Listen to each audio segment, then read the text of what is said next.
All right. Well, Rusty and I both said that PGG could get this done in 5 games, but you don't get to 5 games without losing two, Juves. So you could say that this is all part of the PGG master plan.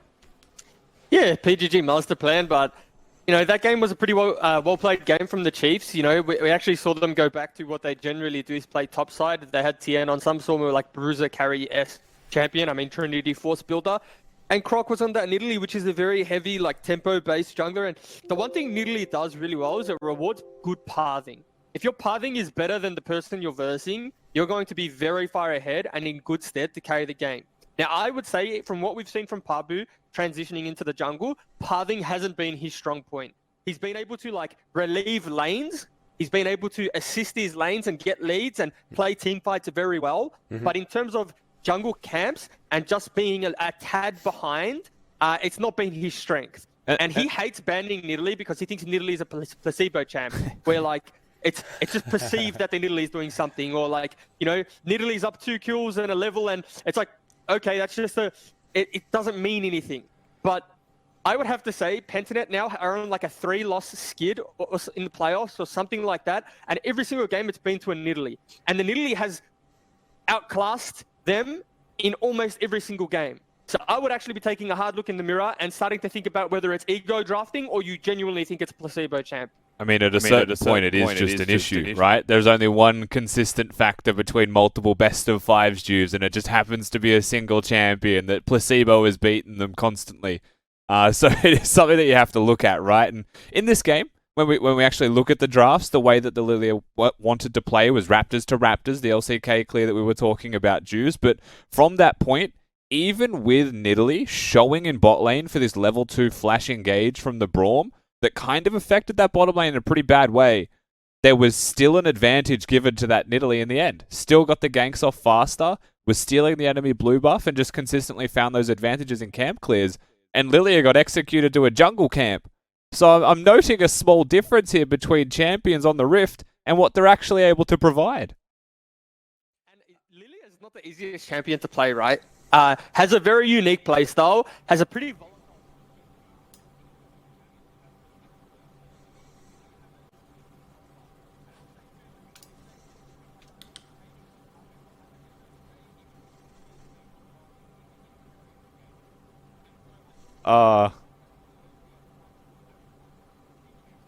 Jeeves is muted, and they're hearing 2 of me.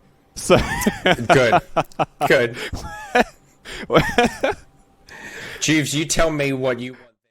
We could. And I'll just relay it. What do you say, Dick? Change your draft and just get a better draft. What else do you need?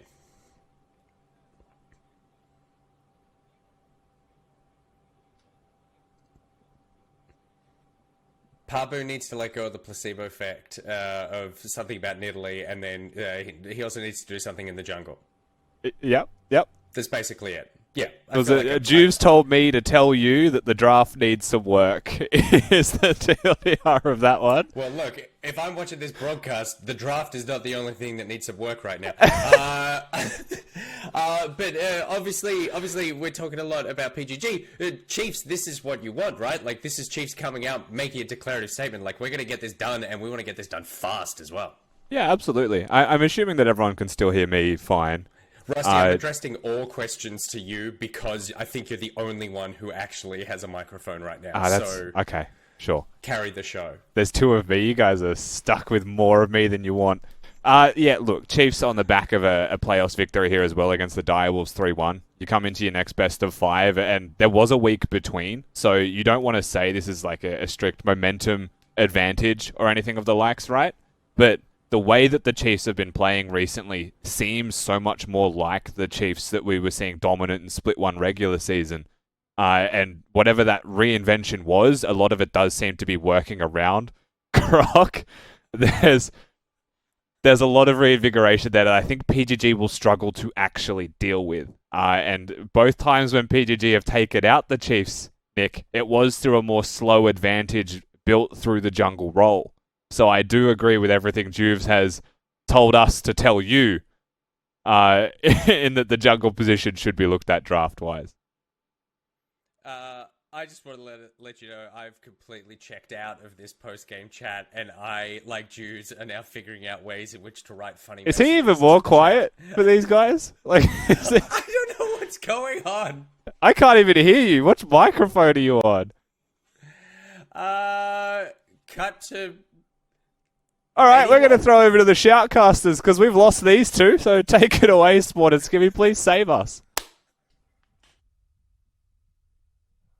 This is the funniest thing.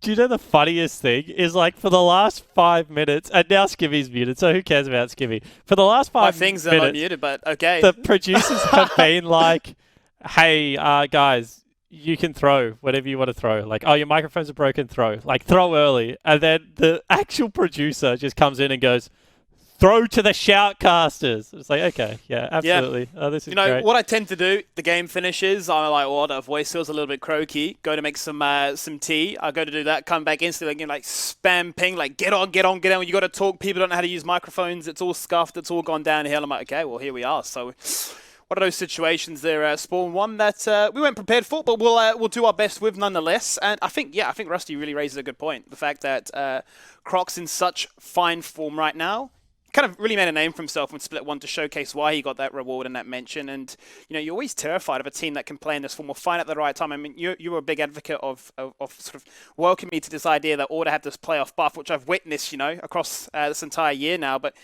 the ability to hit that form in a do-or-die situation like this where you don't get that second lifeline, I think really shows not only a level of experience, but of cool, calm, collected manners. Yeah, it's class. That's what the class word is, right, Skimmy? So I think that Croc is a very classy player, and I do want to build on the point that Rusty and Jews were trying to talk about before Jews was muted, and that was the fact that they have now played 4 games versus Nidalee, Pentanet, and it is starting to look like a very big problem. Croc in that game was up 3 levels. He was the highest level on Summoner's Rift. He was 4,500 gold over his opponent. And I just think that when you're playing a jungler that farms as quick as Nidalee, it is easy to do that. And there is very little downside to Nidalee, because while she is squishy, she is the quickest jungler in the game with the highest mobility. And that just means that you're going to have less opportunities to be able to catch her out. So I would love to see them either get rid of it, or if you are going to play into it, play a fighting jungler. And it's funny, Skibby, because we had the last series together when we were talking about this, but play Kha'Zix, Lee Sin, Set. Play something that can fight that Italy. Do not match tempo with a person that is a great tempo jungler. Yeah. Pabu, you're an insane team fighting and ganking jungler. Stop playing like the hyper carry style, because I just do not think it works out for this PGG team. That's what they've got Praetor for. There can only be one hyper carry per team, and Pentanet have Praetor, no matter what style they play. Yeah, and I mean, you've got obviously a ton of creativity with the likes of Biopanther and Pabu to showcase that, look, one, I've played this game for a ton of time in Biopanther. I can play a lot where maybe other top laners aren't willing to expand their roster out to that degree. And Pabu to showcase that I've got laning experience, I've got a whole host of experience at a higher level in 1v1s, for instance. And now I can transition and sort of compartmentalize that all into a jungling role and sort of showcase that whilst other junglers in the region are quite willing to say, let's just farm, let's just wait for level 6, maybe let's just wait for an objective to contest and go for that fight.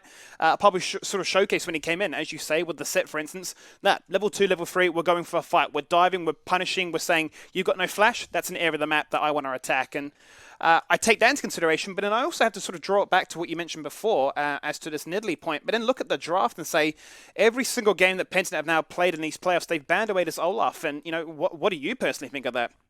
Yeah, I mean, that's interesting. I think they just think that Olaf beats Lilia, right? And they obviously have a huge priority on it. So I think that that's going to continue to be a trend if they continue to prioritize Lilia. There is a conversation going on in chat, Skimmy, and I know I shouldn't do this, which is, I'm going to try and articulate. Do you need me to hold you back? Do I need you to prevent yourself making a fool of yourself? I'm going to try, and then if I stuff it up, I'm going to apologize to everyone. But Froskurin went on EU4, and she said that Oceanic players are taken as import slots, not for their star quality, but for their for budgeting reasons, pretty much, is what she said. And she's copped a huge amount of flack for it. And pretty much what, if you read through all the Twitter conversations, what she said is there is so much talent in EU Masters that she doesn't believe that imports from any minor region, let alone Oceania, should be taken into the EU ecosystem, and it can make sense for North America. That's pretty much summed up what she said. Everyone's just complaining about it. When I've said the same thing on multiple podcasts, I think a lot of other people have said the same thing. I don't think Frost said anything outrageous, chat. So pull your head in and be nice people. I think that it's like, Joe Ingles in the NBA. He's not there to be LeBron James. He's there to be Joe Ingles. So just chill out a little bit, guys. I think it doesn't need to be a huge scene. I suppose what's interesting for me is coming from this part of the world where your opportunities are limited, and it tends to be that the scope of playing in this region is you've got to consistently become first. You can go overseas to get the international attention. Most players that want to make themselves a career in esports are looking to aspire to make it to a bigger region, right? We're talking probably NA or EU predominantly, unless they're bilingual and can go to, say, China or Korea. Is it out of the realms of possibility to say that, sometimes you take a chance, sometimes you don't? Because I draw the parallel once again back to football, and I can say you can buy, this fantastic player, and sometimes they will flop, sometimes they won't work. Yeah, correct. And that's what it is, right? It's always a risk. I feel like we're just slightly riskier. I don't think there's much drama here. However, guys, we do have a great game of League of Legends coming up. Game 2 of Chiefs versus Pentanet. And I think that this is going to be the statement game. If Pentanet can bounce back, I think that this is going to be a series. If they go down 2-0, even if they nab a game somewhere, it's so hard to come out of an 0-2 slump. So I suppose we go back then to hone our attention into this one. We reset the palette and say, okay, Chiefs lead the series so far. What will we look at? We're going to find out because we're going to jump into that Macca's Champ Select and we're going to see how game number 2 gets kicked up and started off.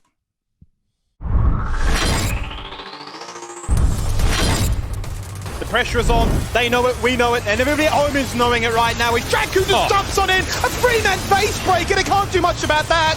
Add insult to injury and pop a Requiem and take out Ash. Vital is gone, he's the fed one, but he can't contribute anymore to this team fight. And the Chiefs will just take you down one by one, systematic but confidence exuding, so strong. People were critical of Draku coming into this role. Could he match that of Korea CK? He was fantastic since joining the team. You talk about the Diables not rising up to the occasion here, but Draku, he certainly is. Let's just go for a 10-man trade and buy ourselves a bit more time. Yeah, good point. This is double 8. That's the full combo. Everybody flashing on full on to Raze right now. He receives all the tools in the arsenal that Legacy have to complement him. Protect the Caitlyn, protect the AD carry, and he is protected, and he'll reward you quite handily. 1 and 2, they find them easily. They'll get a third, he'll get a triple, and they'll take you down. There are the kills you asked for it, and he'll deliver. The big man for the occasion shows up. This is Legacy ready for playoffs. They've had weeks to prepare, and a night to watch, and they'll lead this best of 5 series.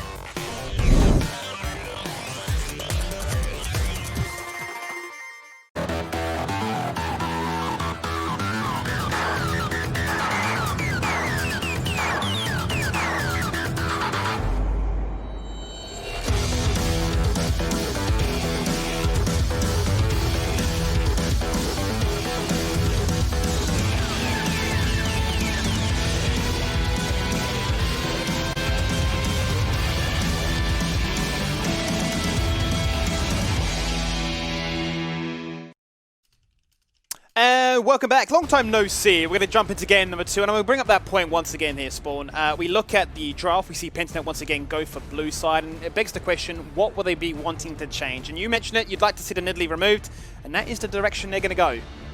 Yeah, really good draft adaptation, because they've lost to it too many times in a row to actually ignore this champion now. If you've put the whole week into scrims against it, it feels bad to get rid of it in game number 2. But I feel like with how it performed in game number 1, it is just a crucial adaptation they had to make. I also think that this Thresh ban will persist as long as the PGG are on blue side. Rogue is just an insanely good Thresh. He certainly is, and he's proved it time and time again. He loves to initiate, he loves to create pressure, not only in his bottom lane to get an advantage for Predif, but then to capitalize on that and roam towards mid lane to find advantages elsewhere, much like what Parbu is wanting to achieve. They just want to gank, they want to force the tempo, but on their terms, essentially. So it'll be interesting to see how the Chiefs continue. If they are going to be on red side again, stick with what they did in game number 1. We'd expect an Akama ban to come through, which is there then.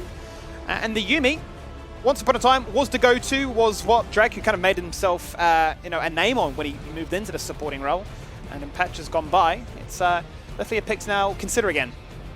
Yeah, and once again, PGG go towards that Renekton. And I think that this is an interesting one because I don't know whether Renekton should be that high a priority for Pentanet.gg. And I'll just explain why. So Renekton is a really great blind pick top laner at the moment because even in losing matchups, he gets a ton of push or priority, and with the right junglist has kill threat in a lot of lanes.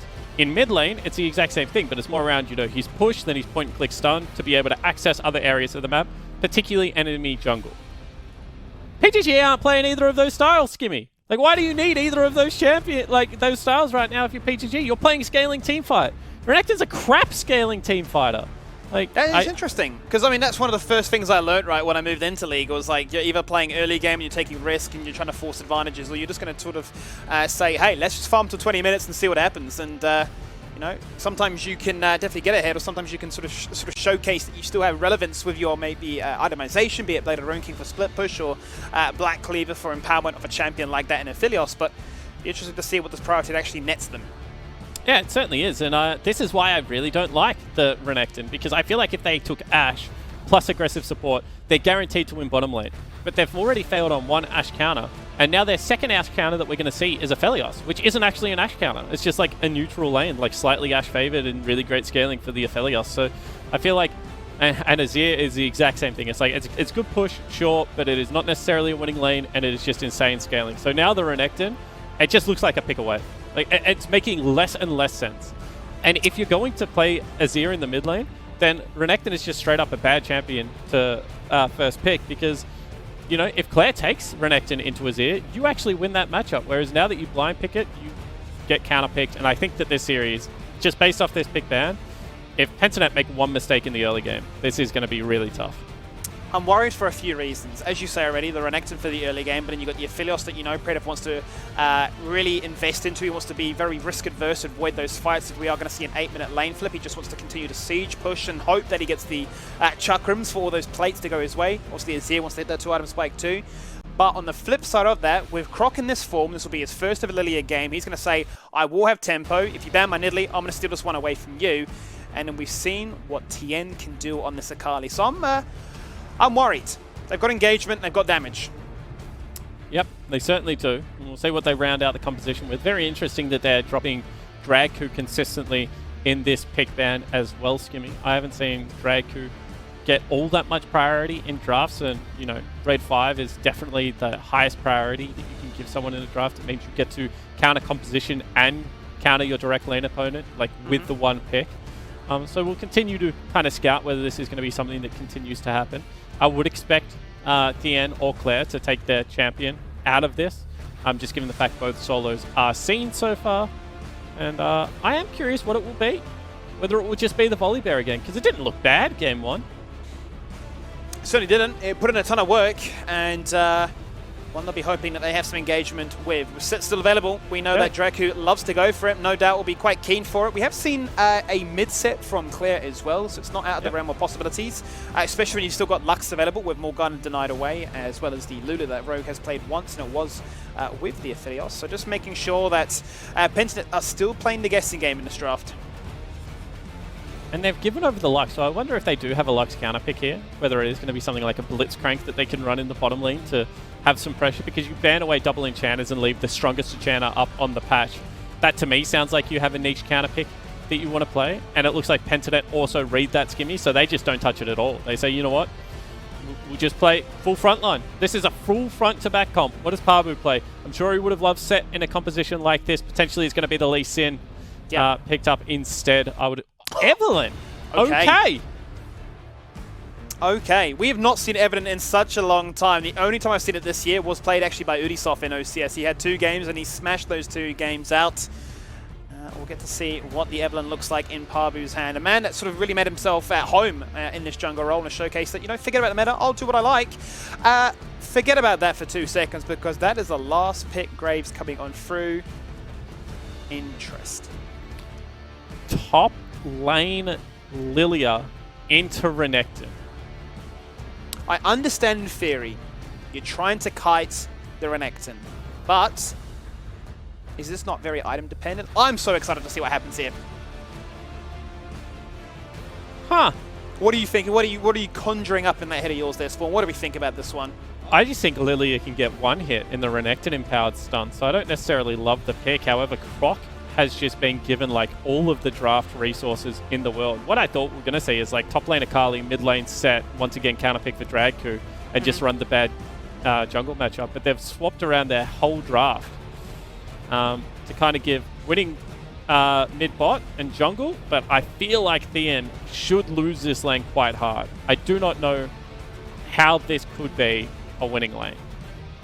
I think you raise a good point. Obviously, she's got fantastic mobility, but is very squishy as a trade-off. And if BioPanther can find that ability to empower stun, flash on top of your head, and really force you to be locked in place, then you've got to obviously take into consideration, and Evelyn, even before level 6 when she's invisible, could find a charm as well. There are going to be some avenues of success, and almost, I want to say it almost screams to me that it's, okay, Chiefs, we know that you love to play top side. There was a lot of chaos in Game 1 top side. We're just going to match fire with fire. Yeah, I mean, that's what it looks like. Eve is actually a really quick jungler as well, Skimmy. So on this patch, she had a change, which I'll read out because it is a strangely worded change, right? So spiking into some power into Eve's Q so that we can bring her charm into the jungle in early skirmishes. We found that a Q cooldown refund from Montes has been a source of confusion and annoyance, so we're taking that out of her gameplay for clarity. So what they've done is they've taken her Q cooldown from 8 seconds to 4 seconds, so halved it, but you no longer get the refund of 50% amount for hitting a big monster. What that actually means is her skirmish in the early game is just insanely powerful. And what I was going to mention, but has not happened this game, is you can now just play Conqueror into a lot of bruises and just stack your Conqueror incredibly quickly. Now, obviously, that's not the case here. Pabu feels like he can one-hit someone on the enemy team, so he's gone with Electrocute still. That makes me think he's going to be playing around Theon's lane because that's really the only one-hittable champion on Summoner's Rift. But it is quite interesting that this is a pick he's been playing. Because this is a much more Pabu pick, right? If what I've been calling for is a gank-heavy jungler, well, a jungler that goes invisible certainly is a gank-heavy jungler. It certainly is. And you touch on then for the flip side of it, if we're looking at jungle v jungle comparison, Croc comes in with that last pick there, surprising us all with the Graves. He's gone for the Ignite Smite phase rush Graves here. So as much as the Evelyn can be very gank-orientated and focused, this Graves is definitely going to be keen to brawl as well. And this is a very interesting start. They actually bring BioPanther all the way down to the red buff. And he might bump into the fact that the blue buff is now gone. See whether he sees it in time. He can't stop this, right? Because Croc has obviously got the smite, and then if he walks in there, Croc smites, and he just gets electrocuted and maybe killed. But instead they're going to loop. Holy guacamole! This is a bit of a cheeky play right now from the level 2 mark. He's got the Ignite, he gets charmed, he's getting locked in place. The Gromp continues to add aggro. It's a 3v1 at this stage. He dashed away. Get back was there if he needed. You've gone for the risk. The reward was there at the start. But Pentanet, they read you like a book. Oh, that's a really nice play from Pentanet, but what did they use for it? Like, almost everything. They used Flash as a W start Renekton, which is definitely not the start that you want against a ranged healer. They have to pull over Get Back as well from the mid lane to help out, so he loses, I think, about a creep worth of experience. That was a very costly endeavor for PGG. However, they are off to a much better start now, Skimmy, and we'll see whether this is the momentum they need in game number 2. Certainly is a bit of a change up here in the draft and into the picks themselves. It'll be interesting to see now what they can actually utilize as a result of it. They can build themselves up any big leads, and I suppose the biggest lead that you're looking to achieve first of all is with this Renekton to punish that of the Leah. And then if you find yourself in another situation where Praetor is able to get a nice sizable CS advantage, what can they do with it? You can see Pabu is jungling incredibly quickly. He's going to be level 4 nearly by the time that Croc is still level 3. He's also going to have inside track on potentially this bottom lane crab. However, bottom lane push is going to be there for the Chiefs. So we'll see whether Dragku and Katsuri can get over to help out with this objective. Looks like they are going to, so I would expect a cross back to top side right now for Pabu. Maybe even off a recall. It's the stun, both down to 50% as a result, as Tien continues to utilize that passive to hit him from afar and pad that health bar, making it very difficult and oppressive for BioPanther to see us underneath that turret. Very surprised to see a lethal tempo Azir in the mid lane this game. One of the reasons that Akali does so well into Azir is that you can't just sit there and continue to auto-attack her when lethal tempo is proc. She has better windows to be able to wait that out. So I would have expected to see Comet Azir played, like just to be completely frank. Obviously, once again, just valuing that late game team fighting. And I'll just keep going back to it. You know, Conqueror for late game team fighting. Lethal tempo for late game team fighting. this team relies solely on Parbu to have any early game impact. He's the electrocute Evelyn. Everyone else on this team is there to either deny a pick, apparently, in the Renekton, or to just be in some late game insurance for the team. So very interesting to continue to track this one. Tian's very quick. There's the charm, but as you say, it is Lilia. And very mobile, very easy to disengage away, make sure you're out of range for that charm to connect. And that is quite bad for the Evelyn, because she has just shown her path. Evelyn, as a champion, probably wants to just power farm to level 6 and not really have to show anything. The first gank was not gank, what was it? First repellent of counter jungling was merely a bonus for an E. She really is one of the quicker clearers in the game. So we'll see whether this does come back to bite Parbu in the bum, or whether now Biopanther just gets dove in the top lane. Not pathing to protect him. It's interesting where they are going to go. Croc has that Ignite available if need be. That's going to be the wave crashing in. No level 6. Teleport available for mid lane. He doesn't have flash as well. He's in so much trouble right now. Slices, dices. Oh, he killed him. Oh, no, looks for the heal. No, the turret aggro drops at the last stretch there. That could have been a 1-for-1, but unfortunately for him, Croc delivers the damage. That would have been third turret shot onto Croc, and I reckon he would have died from that. So very well done to be able to drop the turret aggro. And again, Biopanther just having a miserable early game. And this Renekton just does not seem to be the style of PGG. Like, you know, good job getting rid of the Nidalee, because I think that was a great call, but I think the Renekton needs to shortly follow. Maybe a rethinking of this top lane strategy. Top lane aside, the pressure will be rewarded in the bottom half of this map as Pentanet will get themselves the very first dragon. It's going to be an Infernal Dragon at just that with a Cloud to follow, so a little bit of extra damage that they can utilise in this laning phase to try and find any small advantage that could be paramount in climbing these leads, as we're seeing some CS advantage favour that of the Pentanet lineup. Top lane continues to be the most volatile area of the map though, with the fighting CS advantage. You had to expect that would be the case here for Tien. You know, ganks aside, playing a ranged into melee matchup. Yeah, and I mean, I think the ganks have actually impacted it quite heavily though, but in all honesty, it was just the fact that he's played the whole of laning players without flash. Because that first trade he had where he took them to 50% health would have been such a great exchange if he had flash available, but obviously was not the case. So he had to go back. Now the full-on invade into the bottom side jungle. Seems to be pretty good timing as well. Where are you going, buddy? Pentanet are resetting their bot lane at the same time. They're just going to sacrifice this red buff. And Bio's just out of there.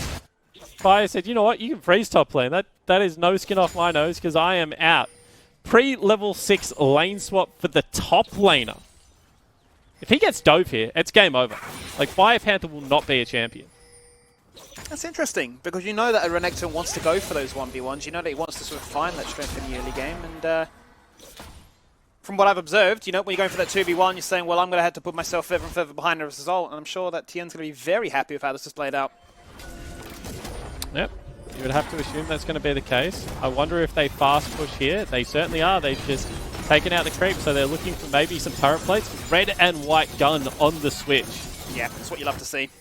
That's going to shred for those turret plates very quickly. But it's be some pretty good timing as well, because 10 seconds in that Herald will spawn if they have numbers in the air, and if it get back can find a shove to free himself up and go there as well. That'll be 2 from 2 when it comes to these first objectives. Okay, so now they're going to back Akali. It's a good time to back her, but you can already see the Biopanther walking up the river. And Bio has just sacked everything this game. He sacrificed his flash early on. He's now sacrificing his whole laning phase. That's just the essence of a team player. Certainly is. It's a player that can do it all. And he's got the champion roster to boot. And has the ability to believe in his team so far. And given the current circumstances, I don't believe we'll be seeing a Blade of Ruin King this time around. Probably more utility of the cooldown reduction of the Black Cleaver to empower that of this late game comp with the Aphelios and the Azir. Mate, I don't know if we're going to see an item out of him at this rate. He's 39 CS at 9 minutes into the game. I'm believing. I'm hoping. You better get the best team fight ever. At the moment, he should rush. I mean, we were watching Chiefs versus Sin Gaming, and Swiper was in a similar situation. He just rushed Sunfire Cave. It might have been 3 years ago, but maybe Biopanther drew some inspiration to the pre-game show.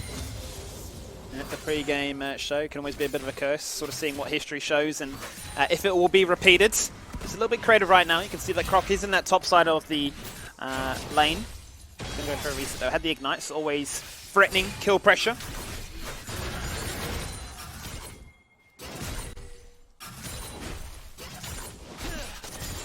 And we did just see that pings went out onto the Evelyn. I wonder whether Parbu had, been spotted out somehow. Yeah. Lots of alarm pings coming across. Junglers make a light here. So control ward that has been placed here by the Chiefs. They'll be well aware of the invisible Evelyn that is hunting around, looking for an opportunity to find a gank. Just struggling really at this stage to land the charm and connect for the stun as a result. Running to lanes. And hoping that they can find that decisive pick that opens up the floodgates to deploy this Herald as well. Yeah, and I wonder kind of what they're waiting on right there, because they did have the scoop potential. And you can see that he's just hanging around, kind of. Don't really know what's happening here. He's just leeching experience, is what it seems like. And get back, we're trying to play the mental warfare with his opponent. See if he could get the Emperor's Divide off, or if Claire would have the nimble hands once again to flash out of that combination and not make it too easy for the 1-2. But as you say, that's XP leached, and he's still keeping up tempo with the Graves, but unable to find that opportunity to benefit any of his laners at this stage. Yeah, and it's funny because the gold lead is completely even, right? But it does feel that the Chiefs are just edging out advantages. It's not just showing on the gold so far. And you would have to say that, PGG, they've banked some gold as well for later. As Get Back goes in. There it is that time, and now we can see what Claire's all about. He goes to the smoke screen, flashes away, but there's the execution. Evelyn connects, that's a big one. And that could be the one we were hoping for just moments prior, as there's Croc in the area. Flashes the up. 1v3 situation definitely does not want to go for this one. Biopamp has a flash, and he'll find it as you go to the brush. There's nowhere to go. And he'll take you down for an easy kill just like that. That's Get Back's first. A big kill, a big moment. So they've got a Herald and a Dragon to pick up as well. And holy crap, PGG are just now in firm control of this game. And Biopanther is genuinely just at half a CS, like 5 CS a minute. That's so low CS a minute, Skibby. He's the lowest CS in the game apart from the supports, but he's having so much impact. Impacts a first blood for his jungler, rotates down to mid lane there, gets himself a second kill with the flash, now impacts the dragon, and he's just going to walk back up to the top lane. It's not the prettiest League of Legends ever, but PGG have a really good lead at the moment. Certainly do. You said it, team player, and whilst he might not get the resources to outright carry on his own at this stage, his ability to be the right place at the right time could prove invaluable. There is Draggoose. A good two-man face breaker, then going for the showstopper, locking them all in place, and might just take down Predator on his own. Here comes Tien. He wants an action, he wants an assist, and he wants golds. You might find him as teleports collide and bypass a whole bunch of trouble right now. He's going to be the only person that gets put to sleep. Oh, look at the damage. Here They comes sing the a Evelyn. lullaby, but look at Parbu. He's on the hunt right now. Spills blood in the water. Sees free. Wants the execution. Can they take him out? He doesn't have an ultimate though. He's just going to fall on down. Gets kited. Chiefs, they were all so low, but he's just unable to connect with any of them. And Chiefs has continued to kite further and further away. They get the red buff transferred across successfully to this Ashe. And kiting is the key word. Yeah, and you hit the nail on the head, right? No ultimates available for Biopanther, Parbu, or Get Back at the start of that skirmish, so they're always going to lose it there. Also, the inside track was just available. Credit to the Chiefs, they managed to pick themselves up 3 kills. But also, the target prioritization was a little bit shocking there from PGG. When you see 3 people with, 5-10% health left, you just think, why didn't we hit one of them? Why did we go for it all and have nothing? Would have been a good play if the ultimates were available. Unfortunately, they were not. Now Parbu back to his jungle with no pages in his book. Yeah. Trying to relearn how to, get some stacks. He's rewriting the book, He was on to draft number 1 there. I think he had 3 stacks, but he's ripped out those chapters as quick as that. And said, nah, let's go next. Start again. Start fresh. And he's going to hope that an investment for that cheeky little snowball factor will not come back to haunt him at this stage, as the Chiefs are gifted an opportunity to claw back control of this game when it was looking like a very strong tempo play only moments prior by the Pentanet boys. Yep. So now we see what the next play is going to be. Rift Herald is about to come back up and available. About 2.5 minutes on the next dragon in the game, Skimmy. Feel like the Mountain Dragon would be a great boon for the PGG lineup to pick up. Put themselves on soul point very early into this one, 16.5 minutes through. But they need to be able to get a skirmish to happen beforehand. The game is still dead even. There is still a Rift Herald. Has it been dropped somewhere? Was it just dropped in the jungle? I didn't see what happened there. I think we were too preoccupied with that chaotic team fight that took place in the bot lane that we didn't even get to catch where that Herald was summoned. But nonetheless, the second will spawn and the second is there for the taking as Pentanet have the ability to hold their own in this river. Okay, this is risky because all of Pentanet, they thought that they had a complete clear run up this river, but they did not. So now everyone from the Chiefs also here. Next range hook, Rogue unable to connect. I'll be grateful that he wasn't as well, as Chiefs will push out midway before they decide to go toe-to-toe in this river. Bowling ball. Pentanet will start things off here. Here's the hook, supports Collide. Can they find that pick? Draco buffers, has the grits. Himself a meaty shield as a response. That's going to be clear coming from base right now, teleporting in. That's a big slate. Two-man sleep. Parbo on the flank right now. There's the Emperor's Divide, but it's just too little too late. Rogue has gone out, comes the Arrow CC trains coming on through. Wombo combo. You can't do much about this one. Grog, may he survive? He's done his full combo. He's down and done. Yes, he's dead, but he got himself a double kill. They've done their damage. Double kills for the boys. The carries of the team putting in work. And they say you can flank, but you can't get that objective. Yeah, and that's just an incredible way to start the fight. You know, two crucial members slept. We've already mentioned the fact that you have to pay the tax against this champion. However, BN is in some trouble here, Skimmy. Certainly could be. Doesn't have a flash. Could be in a whole host of troubles right now. Very vulnerable, very low on that health bar. 700 damage is what he had left. And just like that, Papa can run him down. You can gallop away. No. Or maybe you can. Survives on 9 HP to be specific. That was anticlimactic amongst many things. Yeah, I mean, Parbu just missed every spell there. He used the heart, wasn't able to allow it to store back up with the charm.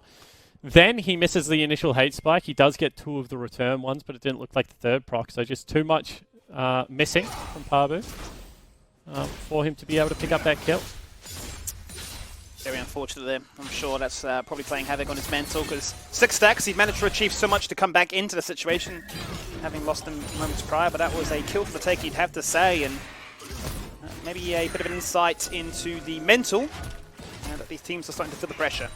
Alright, and now if I'm PGG right now, I know I have the scaling 80 carry, right? I've got the Infinity user, we can see the Ashe has gone later than the thing. So the longer this game goes, the better off I am. I am not contesting this dragon. I'm running as fast as I can into the top side of Summoner's Rift and trying to get myself a 4v5 scenario up there while Croc tries to solo it. In saying that, Chiefs have done a really good job of just reading that, and I think the Parbu's movement on the map has been quite slow this game, a little bit predictable. He's in reset while the rest of the team wants to go down there, so not going to be able to pick up a gold objective for the Dragon, and things just getting worse and worse right now for the PGG lineup. Chiefs look like they're in firm control. Certainly do. They read the play, and not only will they be gifted that dragon, but they will ensure that they don't lose anything as a trade-off that Pentanet will no doubt hoping for. That's going to be a mountainside they're playing for, more resistances, more tanky nature that they'll be so grateful for, I'm sure, because those resistances could prove to be invaluable at this later stage of the game when those late-game carries really start to shine. You can see, once again, Parbu is on vision. Bio has to run away from this Lilia, who, with that Ninja Tabbies plus the Burning Face, is doing significant damage at this stage of the game. And you can see that Bio, he just doesn't even feel like he can contest. So they're going to lose first structure as well. Already 2,000 gold up at the Chiefs. They've stopped the threat of that soul point. Top lane turret will fall down. PGG, they are all in on the scaling aspect of their composition now. Most certainly are, and that is showcased here in the bottom lane as Get Back with blue buff will take this turret down very quickly. This wave as well. He's also got Parbu waiting in the wings saying, look, we've got to try and find a kill somewhere. I've got to try and accelerate myself and get to that 10 mark stack. More movement speed, more ability to try and be quicker on the map to find those picks and match the tempo that Chiefs are able to force as a result. And that gold lead continues to build in their favour, up by 2k. Still a healthy margin for comeback potential. But you're looking at Pentanet saying, okay, are we just going to keep waiting for these dragons to spawn and say, maybe we go for this one, maybe we don't, but we don't want to give away too much because for Pentanet, we just want those 2 item spikes to look forward to. Yeah, and the thing for PGG's lineup is they don't really mind if they give away too many of these dragons, right? Mountain Dragons, not the best for the Chiefs lineup in general. They don't build all that many resistances. But at the same time, you want to be taking gold structures for these dragons, because if you're playing the scaling comp, and I've mentioned this many times before, you just want everyone in the game to have as much gold as possible. You don't actually care if you're ahead. Because what scaling means is if I have max items and you have max items, my champion does more than your champion. So it's just about accelerating the pace of the game. So I would have expected much more aggressive trading, as Pabu, once again, is behind Claire. Yep, he's been spotted out. Will not be able to connect with that charm, but that's all it takes for then Claire to jump on through. Out comes the full combo inside that smoke screen, buying as much time as he can. Flashing away, runs to Krog. Krog saying, I can help you live! And Claire does! He lives at just that! Pensnet were hoping for an opportunity to punish him, but it hurts him again. And it is this man on your screen right now, Big Croc, showing up to his aid and able to continue to put in these star-studded performances. Yeah, it certainly is. And again, they're just attacking the point of the map where they have teleport available on DN. It's going to be a 2v2 at best, 2v3 as the other jungler shows up. They don't call in Fire Panther's teleport soon enough. And across the board right now, Pentanet look a little bit lost, Skimmy. Looks like the Chiefs just have their measure today. Mid lane turret also going very low. And they would need a truly spectacular fight to be able to pull themselves back into this game. 20-minute mark, it's a rough situation as you highlight. That's another reset on the Magi stacks for the Evelyn, and another situation that presented itself that was unfortunately unable to be capitalized upon. That means that Krog once again puts himself in a very comfortable situation, 5 kills to his name. And whilst you can say that he went greedy at the start, he's definitely come back to showcase that hasn't affected his mental. He's keen to continue to make those plays, right place, right time. Always there for the assistance of his teammates. As Chiefs might not be looking for a little bit more. And you do have to say that Thingyan's Lilia has probably been a bit better than you would have expected. When I saw it, I assumed it was just, you know, free up Croc, not really expecting all that much out of the pick, but 180 CS farming, completely fine. Also finds himself a level advantage. Has a very tanky build right now, Skimmy. I haven't seen this out of a Lilia. Yeah, it almost feels a little bit like Set 2.0 with the Dead Man's Plate and say, look, I can run at you, you can't do much about it. Yeah, I'm going to get in the middle of everyone. I'm going to hit them with a big Q and I'm going to put them all to sleep. Playing a little bit more utility Lilia with the Leandry. He's still going to do some damage. Burning Face, yeah, absolutely. You know, necessary at this stage, and means that you might think that I'm squishy, but deceptively tanky will I be in these team fights, and it could prove to be invaluable in making sure these targets are as low as possible for an easy execution that the likes of you know, a Graves or an Akali can then capitalize on. And they're again going to the Akali lane, trying to kill Claire. Credit to them. Hopefully this time they find a little bit more success. However, this is what we're asking for probably 6 minutes ago, Skimmy.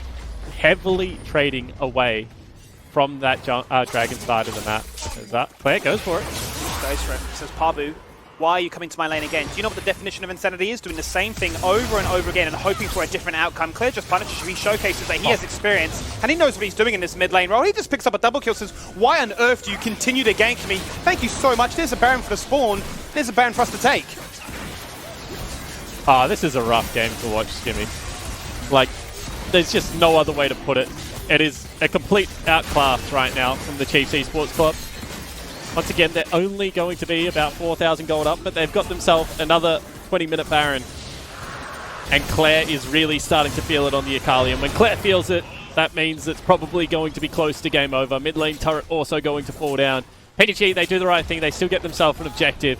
They are now on Soul Point, but this game feels like it is slipping very, very quickly. It certainly is. That'll now be a 5k gold lead found as a result for the Chiefs. And yes, whilst they won't have a Soul Point to contest anytime soon, they've got a Baron buff and a reset they can use to potentially put some pressure on an inhibitor. Force the Pensnet boys to be locked inside their base, sacrifice so much map control, not make it too easy for them to assert themselves as a dominant force on the map to even look at contesting that Soul Point. And so now we'll see how the Chiefs try and close out this game. And I'm always a huge fan of watching this, right? Because what we've seen so far is the Chiefs have punished the plays that Pentanet have looked for very well. So it's been Pabu trying to make a play, and then the counterpunch being very successful from the Chiefs. Now, however, with the Chiefs having Baron and having a 6,000 gold lead, now we get to see what the Chiefs look like when they're playing proactively. You can see Croc coming out of base right now. Soon we'll have all 5 members on Summoner's Rift. And I want to see whether they're a meticulous closeout again, Skimmy. You know, I already mentioned it, but game number 1, I thought that would be a one-and-done game for the Baron, and Chiefs would just look to roll them, but they slow-played it. And it looks like, again, they are just more than happy to slow-play these Baron buffs. It almost feels like they're quite willing to say we don't need to make any big play right now because we're almost inviting our opposition to make a play out of desperation, almost inviting them to make a mistake that we can continue to capitalize upon. Yep, I would 100% agree that that is the case because they're slowing down all of their creep waves, they're waiting for members to show, and now potentially they'll look for a dive. Two-man Drowsy, cross-map arrow does not connect, but it puts to sleep all the same. That's Praetor, he's gone. No chance to even outplay that one. Clear underneath the top, goes for the smoke bomb, buys himself some time, and ensures that when he comes out, you're probably dead as well. No, if you can't get me, I'll just go invulnerable. I'm stopwatch, you can't do much about that one. Praetor, he's gone, but Biopanther, he might take one before he falls on down as well. Draku gets in on the mix, all the boys are there in the bottom lane. It's the action of the night so far. And with a Baron buff for the taking, that turret is probably as good as gone. Yeah, however, they're still very concerned. That is a big Azir. Does have himself a Banshee's Veil as well as the Nashor, so going to be able to clean out these creeps. Also had the ultimate available, as did Pabu. So they do the right thing, discipline play. They will back up and not look to break any more structures. Probably an acceptable loss for the Pentanet lineup. They trade 3 for 1, but they do manage to get a fair amount of farm off Summoner's Rift. It was about 6,000 gold when the Baron fell down. Now it's only about 7, so credit to PGG, still definitely in this one. But it just feels like, you know, at 3 items to 3 items, I think their comp was better. It's not going to be 3 items to 3 items anymore. They need like 4 items to kind of 5 to make up that gap. And we'll see whether they can hold on for that long. Take another look at this play. Just another beautiful sweep coming over the wall. There's a bowling ball into the 2 people. Drowsy. Ash Arrow will fly high and wide. However, Claire goes in, able to pick up Praetor. When Praetor's dead, that's a hyper carry gone. And you can see that they just push Pabu as well as Praetor back to the turret. Fight the 5v2 isolated. Claire did fall down. But across the rest of the team fight, the Chiefs reign supreme. They certainly do. They showcase that they aren't afraid to fight anyone in this, but they just fall underneath your turret directly. They said, look, we'll give you an extra member added into the mix. We'll make this a 6v5. Hope that that turret can do enough, but the meticulous ability to drop the aggro of the turret, juggle it around, and ensure that it will still come ahead and not fall victim to what could have been a very easy Azir ultimate to lock members and ensure that he hits that 4 to 3 item spike that you were highlighting. They're going to revisit this lane. They're going to come back. Baron buff or not.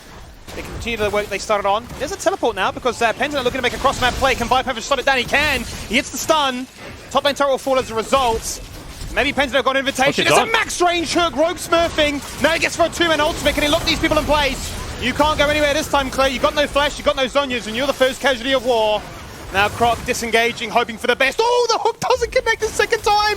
That could be their demise. It might certainly be. A cross-map arrow comes in through, and they need no further invitation to say, if you can't kill us now, we'll kill you as a result.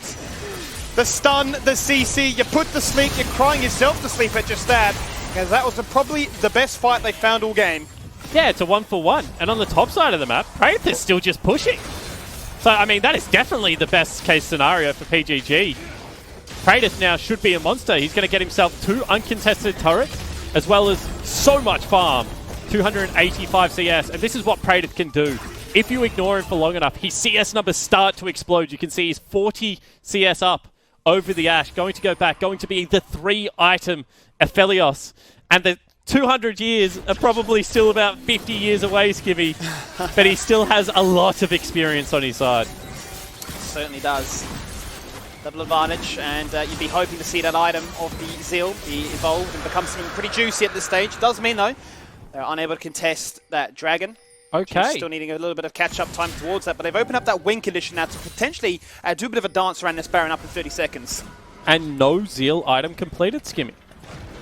I was thinking the same thing. Rapid Fire Cannon. Just continue to play this range game.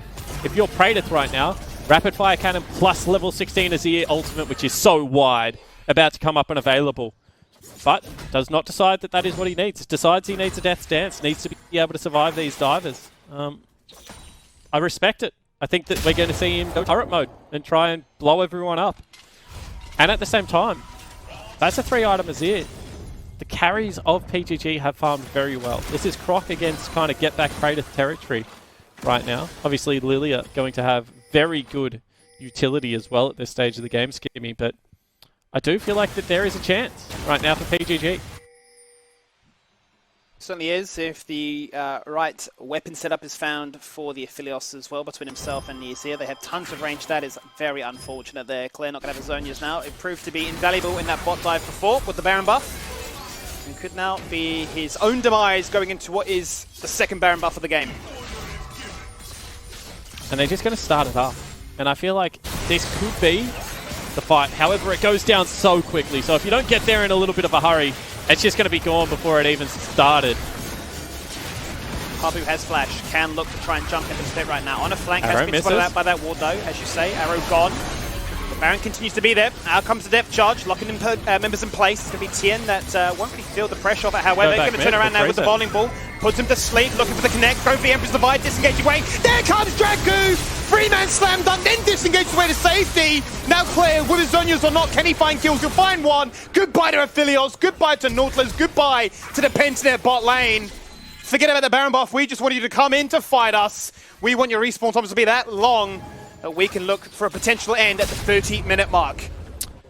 Yeah, certainly can. Still 2 members up and available, however, and it looks like they're both going to get the reset. I do not think the game is done just yet, Skimmy. But once again, a terrific team fight from the Chiefs. And I just feel like Pentanet don't really know what they want. It looked like they were flirting with a fight, then they looked like they wanted to just disengage them off the Baron. And Dragu again on the set just finds the perfect time to go in, lands the ultimate. Claire able to get backline access against all of this EC. That should now be Baron. Teleports are available, however, for a couple of the carries, and it looks like they're going to burn them. So PGG definitely still want to fight. They do, and Azir has his ultimate back up and available. He's ready to go once again. Out comes Dragu. There's the ultimate. 3 members knocked away, disengaging at just that 2 as the Dragon, sorry, the Baron continues to spit hot fire from the pit. Hit the Baron. 7,000. Do not let them go back. You flip this if you're PGG. Down to 50%. A juggle. A situation where they can look to try and turn this fight and make it their own right now. Croc is the target. Croc is gone. That's a shutdown. There's the arrow. Pabu might fall on down, disengaging it into the ultimate. But there's Tien to pick up the pieces. And he survives on 10 HP again. He just flirts with danger and does not get... Oh, Claire, what was that? Okay, Disengages Praetor. out, flashes back in. Now, Praetor, the man is a monster. The machine of Aphelios doing what he can. Untouched in this team fight. Protected at all costs. And this time... the simulation proves to be successful. And Claire actually somersaulted back in. It looked like he was out, Skimmy. And then they gave Praetor, they gifted Praetor 2 additional kills. Let's take another look, because this is how the fight should look. They dive onto the Azir, but he successfully disengages. And now all you're doing is you're buying time for your Aphelios to get here. Pick up the Baron aggro. Do not allow them to reset and spend all the gold that they have. Into the back line they go. But it's this time Croc that is just a little bit too keen. Does not wait for Dragu. This looked dangerous because when Thean escaped here, I thought the team fight was done. But Claire must have, like, how did he come back into this? So he flaps. He flashes over the wall and smashes his E at the same time. That's just a button mash to try and get out. And then credit to Praetor here, chasing down, being able to pick up a big shutdown. And he is now well and truly, like, he's in a position to carry this game. He certainly is. A game that we were critical from the start here as to what could Pentanet do. Well, they are still up against the clock. 6k is what they're lagging behind here when it comes to gold, but it's all in the right places, as you quite rightly mentioned. Praetor with a red buff, with these items, with the Death Stance and the Cleanse. Well and truly near to being fully stacked up here, nearly at the all-important 6-item mark, and showcased in that previous fight that you give him an opportunity and he showcases that there is a big reason why you invest around him. Honestly, mate, I'd say he's done. Like, I would say that this is the area where if you don't out-carry in a team fight as Aphelios at this stage of the game, you're the person making mistakes now. Like, go on to the times where, you know, he's getting automatically blown up. He has himself a QSS, a Cleanse, as well as a Death Stance. Like, if he's the best Aphelios player in the world now, he starts to win these team fights, and we'll see whether he's able to do that. Let's see what he does, where he goes, and what the Chiefs look to utilize to make sure that this game continues to favor them. That's 3 back-to-back dragons, 3 mountain dragons out there, just there. So that's a ton of resistances that will continue to benefit them to try and combat that late game scaling that we mentioned maybe, 10 minutes ago as to being a scary proposition. Now, it is worth noting that Brave does not have a flash or a cleanse, nor do any other members of Pentanet have the ability to gap close as easily without their baseline kit. So I wonder whether or not the Chiefs will just say, let's run it back to Baron on repeat until we can find a fight that works for us. Yeah, well, the issue is also the Chiefs members don't have their flashes, right? And I would say it's more important for Dragku, etc., to have the flashes, as opposed to Praetor, who's probably just relying on the Azir to peel him. This Baron is going very low very quickly. Looking more and more like a coin flip so far. It's getting lower and lower. They're going to disengage again. There goes That's Tien. a big play. Into the mix of things. Everybody's going to get put to sleep. 4 seconds. Lights out. Good night. 3 drinks. There's Dragku. Jumps in. Gets shoved out. Everyone just gets evaporated. Just like that. Double kills for the boys again. It's a clean ace. I wondered if they'll do it. Would they just run it back to Baron on repeat? They most certainly have done it here today, Spawn. And just like that, they say, forget about late game scaling. We want to win right now. Yeah, and they're going to be able to do it as well. That will be the Chiefs picking up the second game. It was so damn clean, Skimmy, and they look like they are in fine form today. That's going to be the Chiefs going into game number 2. A few shaky moments there around that Baron put. You're thinking maybe, just maybe as a Pentanet fan, this is going to be a matched series. That's not going to be the case.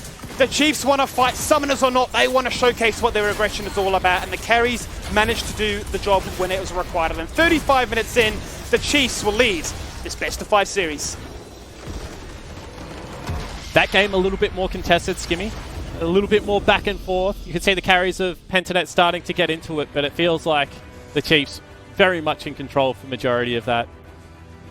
See them on the screen there, look very, very relaxed. And we'll see whether there is going to be the bounce back out of PGG. I certainly will do. Noticing a big lack there of the Ugg boots. No comfiness. Bare feet.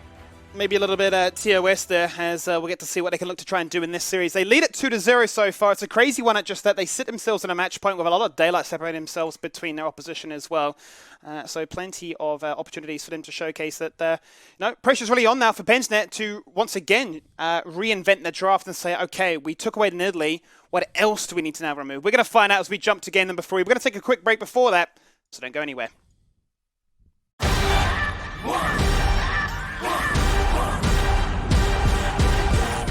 Today is the NeoSurf Cup, and we're going to be playing against Misfits, so hopefully we can bring home the win. NeoSurf is simple, safe and secure. You can go to your local shop and get a voucher code and use it online, preferably to buy League of Legends skins. It's got it! This is deadly! It's got it!